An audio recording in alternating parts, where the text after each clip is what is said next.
Hi and welcome to the first webinar in our 2017 Conceive Baby webinar series. Welcome back to all those who were with us last year, and a big welcome to the many people who I know who have joined us this year. For those of you who don't know me, my name's Tasha Jennings, founder of Conceive Baby. I'm a naturopath, nutritionist, natural fertility specialist, an author of The Vitamins Guide and The Fertility Diet, both of which are available throughout Australia, the US, the UK and Canada. I also write and provide expert comment for various media publications such as the Herald Sun, The New Idea, Mouth of Mums, the Bub Hub, as well as other pregnancy and baby magazines and medical journals and pharmaceutical journals. I'm also the director of Zycia, which means life, and is dedicated to providing premium nutrition to support life in its earliest stages, from fertility and that preconception phase right through to pregnancy and breastfeeding. And it's really been the past 6 years that I have specialised in this area, and my reason for specialising in fertility and pregnancy was kind of a personal one, I guess. I was wanting to fall pregnant and we were having difficulty. So what started out as a small personal project really became a career passion as I met with researchers both here and internationally, and was really inspired by what I was discovering about the role of certain nutrients and their bioavailability on fertility, as well as the long-term health of the developing baby. And this is how my company Zycia was born, alongside the premium nutritional supplement Zycia Natal Nutrients, which was designed to support that journey from fertility and conception through pregnancy and breastfeeding. And more recently, to further support couples in their fertility journey, which is really where my passion lies, I developed the Conceive Baby website, which is what you have all joined us through today.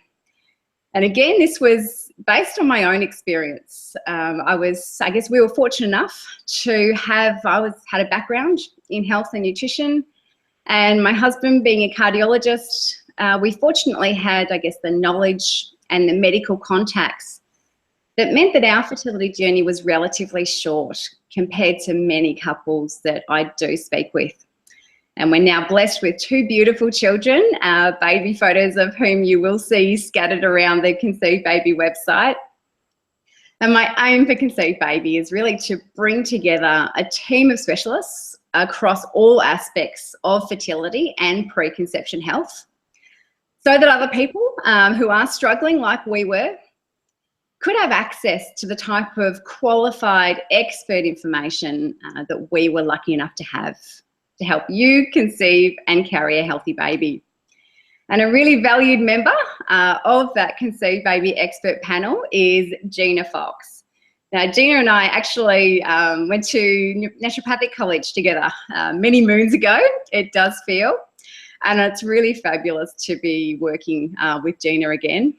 Gina is really passionate about her work. She is continually updating her knowledge, including a master's in reproductive medicine, which she has just completed, on top of her 15+ years of clinical experience, as well as being an experienced clinician at Fertile Ground Health Clinic here in Melbourne.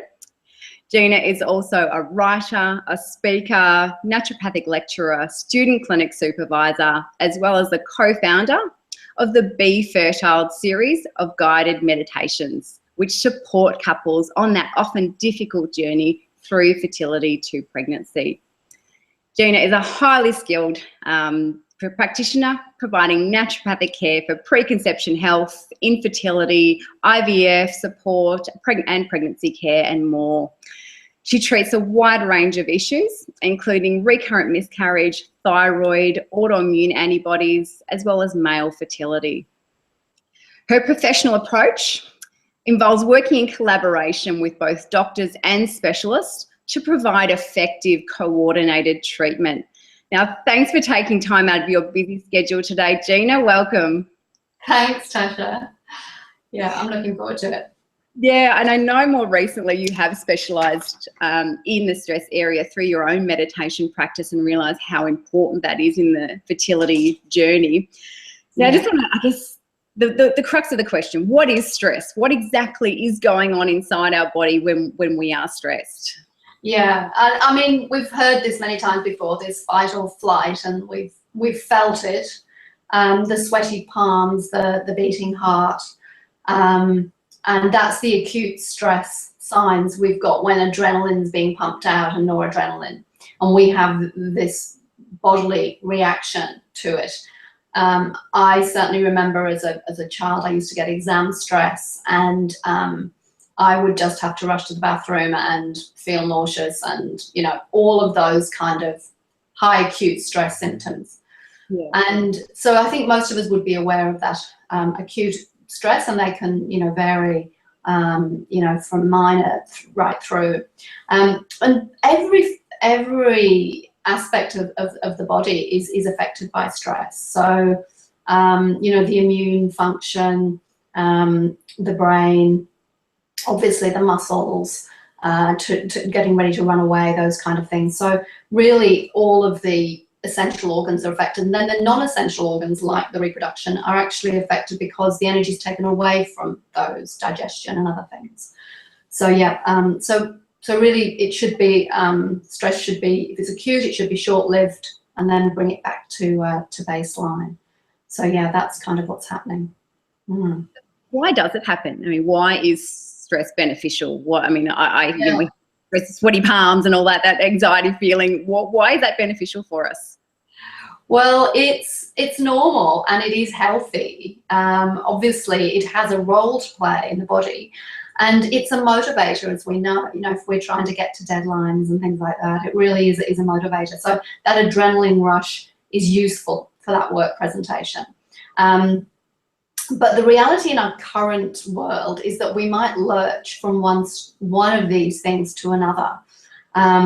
So the acute stress is necessary, but if it continues, it can be harmful. So if it continues to chronic phase, but just to kind of reiterate that it is actually beneficial, and it depends how we respond to stress. How do we think about it? So there's a psychologist called Dr. Kelly McGonigal. She's got a great TED talk out there. And she talks about embracing the feelings, the sweaty palms, the beating heart, embracing these feelings. And if we do that, the research shows that actually instead of constricting the blood vessels, we actually expand the blood, they actually dilate. So it means the possible negative effects of the acute stress might actually be switched over to becoming more resilient around stress. So people who feel the stress symptoms but just act with curiosity and go, well, oh, okay, I'm feeling stressed, but actually that's my body getting me ready for whatever it is I'm about to do. So it becomes less harmful, and actually we release something called oxytocin, which is that hormone of connectivity. It's an anti-inflammatory hormone. So part of the stress response is oxytocin, which we don't really hear about as much. And she kind of, you know, looked at that research, and so it makes us reach out to others, and that in itself is a de-stressing thing. So we can become resilient. So that's the acute, that's why it's kind of, you know, it can be beneficial to get us ready to run away. The muscles are ready. But as you can imagine, you know, it's all very well going to the muscles if we need to run away from that something, you know, in the environment.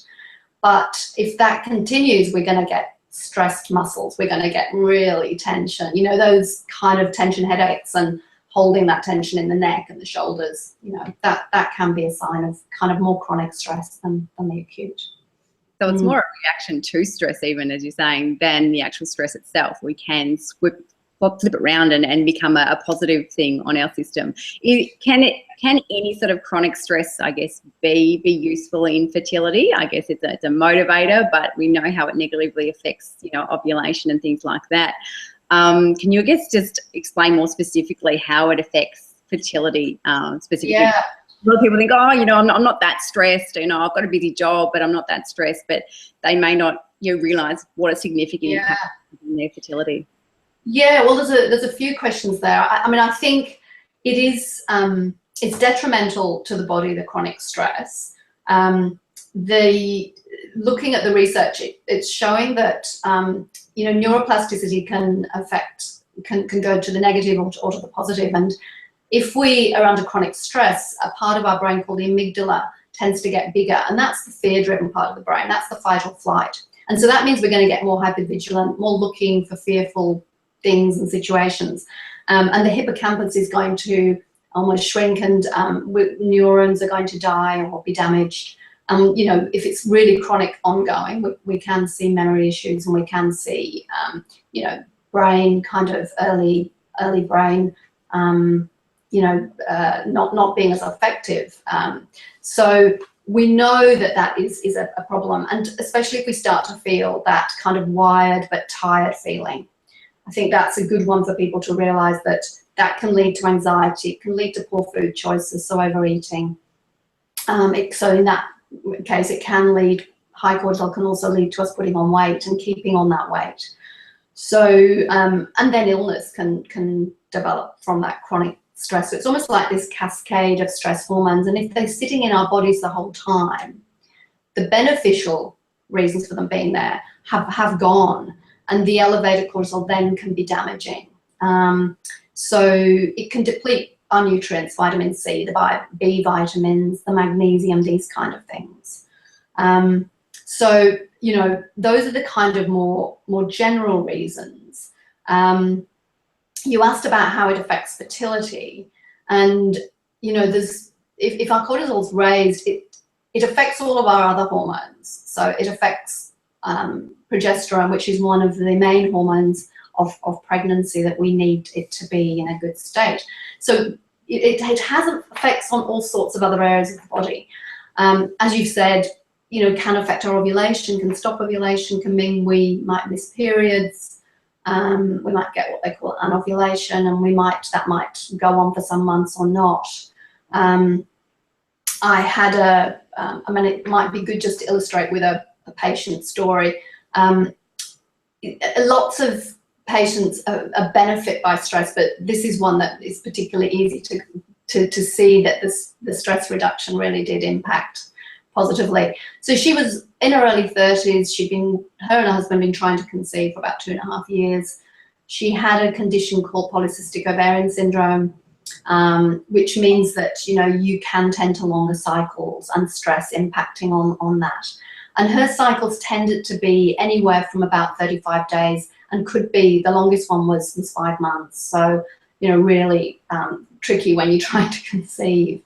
So she'd gone the medical route, and she'd done something called clomiphene citrate, or Clomid, and that actually, yes, it helped her ovulate, but no, they hadn't conceived. So here she was at Fertile Ground Health Group, and we were looking at, you know, many factors, but got into the discussion of how to manage stress. And we were working with herbs and different things, and her cycle did come back down to about 34 days, quite regularly, 34, 35, up to 40 sometimes. But, you know, it had come right down, and it was being regular. But then we had this big discussion on stress, and she decided, it wasn't suggested, but she decided to give up her stressful job. And, you know, that was the turning point for them. And her body loved it, and she ended up having a 30 to 31, 32 day cycle. And yes, lo and behold, a few months later, they did conceive. Now, it's not as simple as that for everybody, and I don't want to kind of simplify it and suggest that, but it is a nice illustration. And, you know, you don't have to give up your job. If it's stressful, it's changing our attitude to that job, and it's putting tools in place. And we're going to talk about a few tools, I think, in a minute, that people can do. So I just wanted to say that. But, you know, so the fertility issues, it's going to affect ovulation, the endometrium thickness, which helps implantation. It can high stress can cause little microspasms of the uterus, again affecting implantation. Immature eggs can be released. You're not going to conceive on an immature egg. And for the man, spermatogenesis is affected, so the very development of sperm are not as good. So the research shows again that the sperm health is diminished. And of course, sex drive can go. So, you know, without a sex drive when you're trying to conceive, that's a bit of a problem. So Yeah, and you know, we haven't even got onto the epigenetics, the telomere length of the chromosomes that are depleted, which again means that, you know, the DNA that we're creating for the new baby is not as perhaps as good as it might be.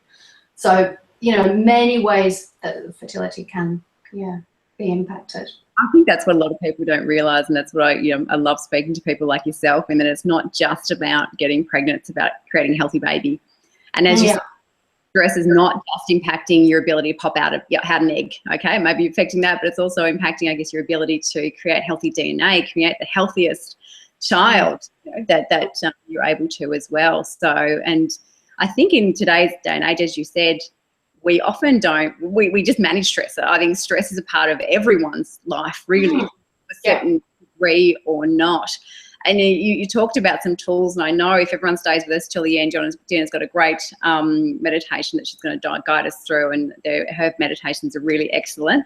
But then what other tools can we use? I know I love your idea of refocusing or embracing the stress, because it is a part of us. It is actually a healthy thing that's happening, and if we can make it a positive I guess, reaction in our body, we can really counteract the effects. So what would you suggest? How do people go about that? It sounds simple in theory, but it's often difficult under that sweaty palm stress. Yeah, and we don't want to put more stress, you know, on the fact that we're stressed. You know, we are stressed. It's a fact of life. And I think we just have to be kind and gentle to ourselves, you know, put your hand on your heart and just go, it's okay, you know. That's the first thing. So just don't add on heaps of being hard on ourselves about it.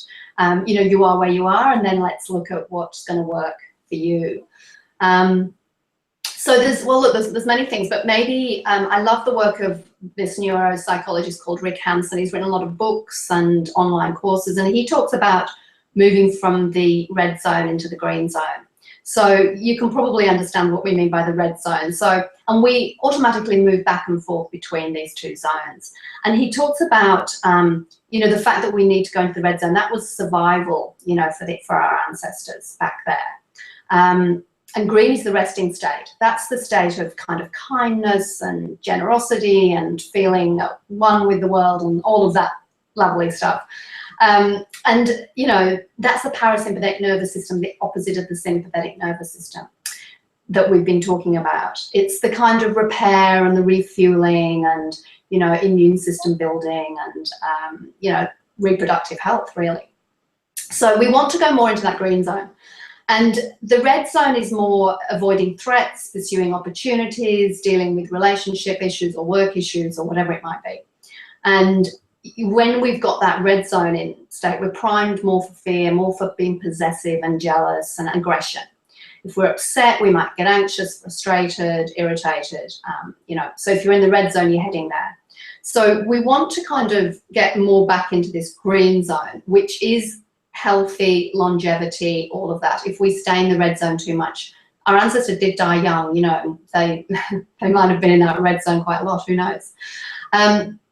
So we need to look at ways to get back into that. And he says there's opportunities throughout our day to recognize we're heading towards that red zone. We might be a bit irritated, a bit overwhelmed, you know, all of these things. We might have road rage. All of these things are showing us that we're either in the red zone or we're in the orange zone heading towards it. So we want to gradually strengthen these neural pathways towards the green. And that way, and we can do that. You can do it from green to red in a heartbeat. But when you're coming back from red to green, it takes longer than a heartbeat. We need to really work at that a little bit more. And so even when we need to metabolize these stress hormones out of our system, and that doesn't happen just like that. So we need to work at it. So when you notice that your kind of stressometer is heading towards the red zone, just, you know, exhale slowly. If you exhale twice as long as you inhale, that is actually priming the parasympathetic nervous system. And that's what we want to do. It's lighting up those pathways. So exhaling twice as long as we inhale. So taking a few deep breaths with that. Also thinking about something that makes you feel safe, or something that might make you feel appreciated or cared about. And it might even be thinking about something that has happened that day. It might be a smile from a stranger. And you just take that feeling into your body. So you might, it depends where you are, of course, whether you can do this, but just 30 seconds. You can take that feeling of that, how you felt when that person smiled at you and you smile back. And it's kind of that really nice, lovely, and it might only be a moment, but if you can relive that for just 30 seconds, your neuroplasticity is heading more towards that green zone more often, and that's where it's going to go naturally, more naturally the more you do that.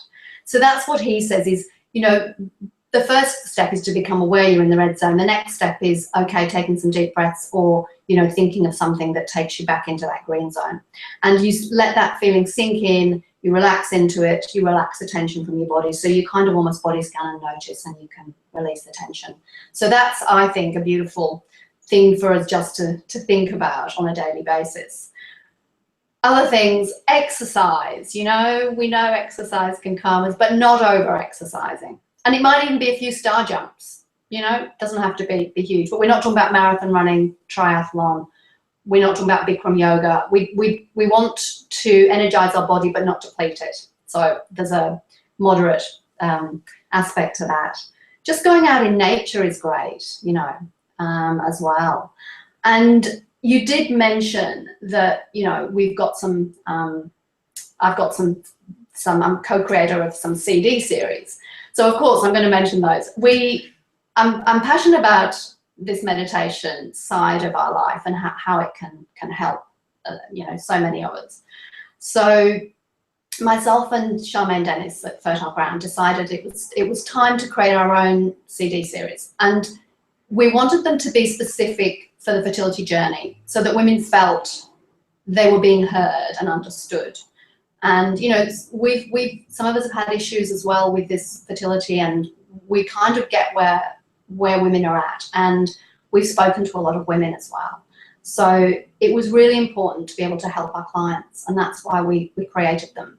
And thankfully we get lots of fabulous feedback. And recently, patients said, I can't believe, how much better I felt in this IVF cycle, listening to your guided relaxation to be fertile one for IVF at each stage of the cycle. And it's lovely when people say things like that, So we've got the one for IVF, and it follows the stimulation and egg pickup and the weight. We've got this one, which is for natural conception.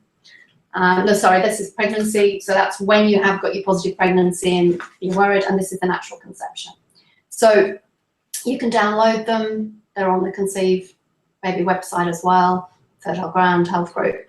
And they follow the cycle, so you would listen to a track depending where you're at, and hopefully you will like it and feel heard. And if you can do that, listen to something like that every day, or use one of the apps and listen to a guided relaxation daily, you're doing a lot to move yourself towards this relaxation fertility state. So yeah, I'm a big fan of your relaxations. I think it's an integral part of the fertility journey that we often don't forget, or often don't give enough credence to, really, where we focus on our health and our body, but we don't focus on the mind. And your meditations do a wonderful job of guiding us through that, when often, if we are in the red zone, it's hard to pull yourself out of that. If you are chronically stressed, it's hard to get out of that on your own without that support. And your meditations do provide that great support. And look, just to say, I did remind myself before we spoke today, just of a few different research pieces around this. So it's not just that this is just, feel good, new agey stuff. And I have to say that they're not too new agey, the CDs. But it's not that. It is, there is actually solid research around this. So a recent one was suggesting that if you're more stressed around your fertile window when you're ovulating, then you're around 40% less likely to conceive that month. So, listening to a guided relaxation can be your way of de-stressing around that time. And again, to add to that, there was one about an IVF study, showing again higher people who did mind-body work, which might be hypnosis or a meditation or guided relaxation. Again, a big jump in pregnancy rates. And spontaneous conception, there was another group, 42% had spontaneous conception women trying to conceive, and that was compared to only 11 to 20% in the control and support groups. So again, pretty good evidence showing that if you can use some of these tools, you are helping yourself on that step. And I think those stats do help people realise. I think a lot of people, if you say, oh, it's because you're stressed, you can't conceive, people think, oh, it's all in your head. It's not at all in your head. It's about how that stress is affecting your body, as we explained before. And those stats really show that we are a stressed population, and it's impacting our body a great deal. So it's not just a matter of, oh, it's all in your head and you're the problem. It's about the stress that you're feeling, which is a natural reaction to obviously the situation or the job that you're in. I know similar happened to me. I stopped the travel in a high stress job, and then that's when things happened for me as well. It really goes to show that it does really impact your body, even though you may not feel stressed. And I think I like the way that you phrase it, and it's not a condescending all in your mind approach. This is something that is physically happening to your body, is affecting your ability to reproduce. And there are ways that you can manage it. And I think the fact that we don't have to just all quit our jobs and go, live on a mountain and do yoga 24 hours a day. There are ways you can actually, as you've said, turn that stress into a positive, use it to your advantage rather than it being a negative. So, I guess if you'd like to, would you be ready to start your... Yeah, sure. We can do a guided relaxation now. Fabulous. You've covered everything you wanted to let us know. Yeah, no, absolutely. And I think, the only other thing that I would say is that it's not all in the mind in one way, but in the other way, if we kind of are constantly worrying or thinking about things or, that rumination, sometimes we don't equate that with stress, but actually that rumination is setting off the stress hormones. So we just have to be aware. And again, it's that noticing and recognizing and then bringing your attention back to the breath. So, we can just have such a huge effect on this. It's fabulous by doing things like this guided relaxation that I'm just going to do with everybody. It's just a few minutes. It'll probably take us, 5 minutes the most. I think it's great to show people, I guess, what your meditations are all about, and the fact that, we do recognise, and I obviously been there as well, that when you are struggling to conceive, it is kind of all you can think about. It does, go. It does. Yeah. And you actually need help to stop it, whether that be, I did find the exercise really helpful, or getting in touch with nature, whether that be actually just picking some flowers or touching some leaves sometimes, but, that does help connect you with the world as such. But I think having that additional support of, something like your meditations is very useful. So. Yeah, absolutely. Yeah. Well, shall we do a meditation then? That'd be great. So if you're sitting on a chair, just your hands resting gently in your lap and your feet flat on the floor is a good position, and your back kind of straight, your spine straight, and just gently looking down and closing your eyes if you feel comfortable, depending where you are, but that's always a nice way to do it. So just allowing your eyes to soften and just find a gentle focus behind your lids. Notice how you feel. Just take your attention into the body. What can you feel in the body right now? Are you holding any tension?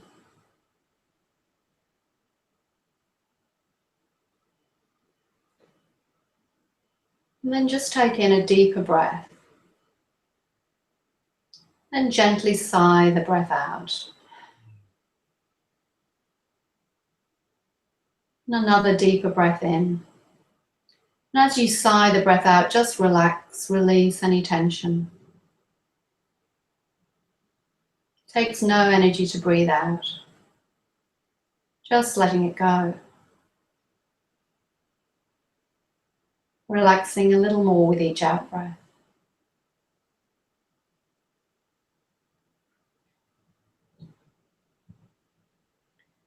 Now's a good time to set an intention for the rest of your day. Something that means something to you. It could be just to use these moments to let go of any pain or worry. Could be just to be fully here. to notice when you're in the red zone. Just bringing a peace to the rest of your day. Could be anything. Connecting with others. And then just letting that intention sit there, and then just go from your mind.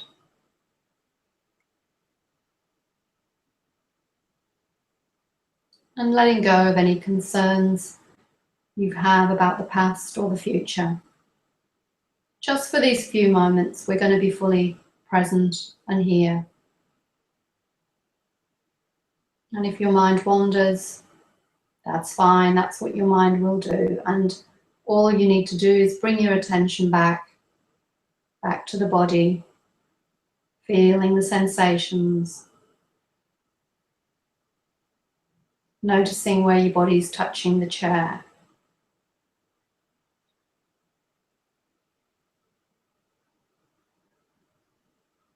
And breathing out any worries or concerns.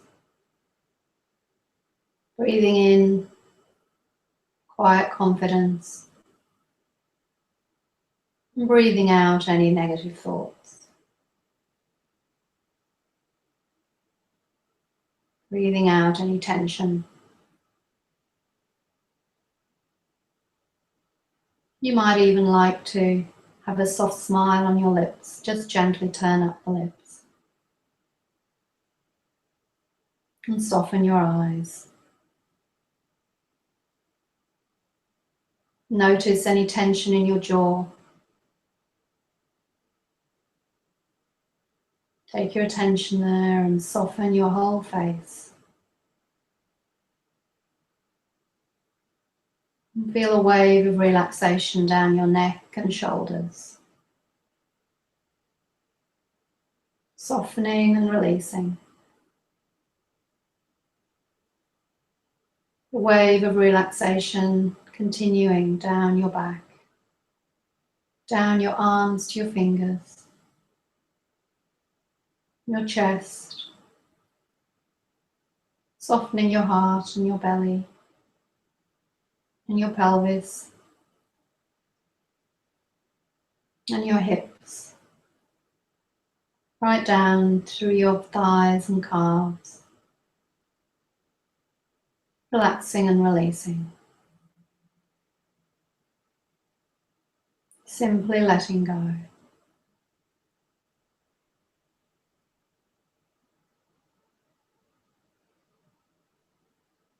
Just releasing and softening.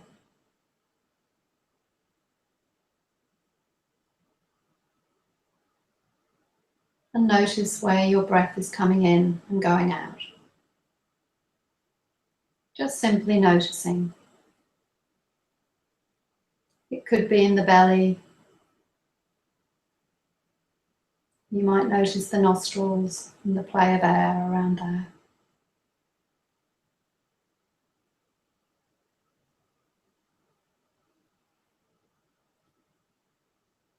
And if your mind's wandering, just bring your attention back to your breath, to the breathing.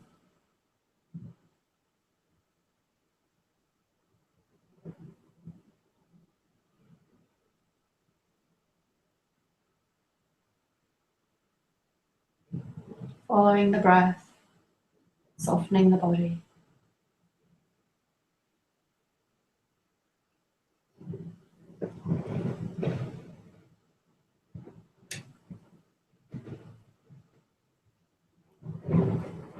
And then again, take a few deeper breaths in, and as you breathe in an energy. Breathe in energy for the rest of the day. Breathing that calmness, and remember that you can take this calmness with you for the rest of the day and the evening.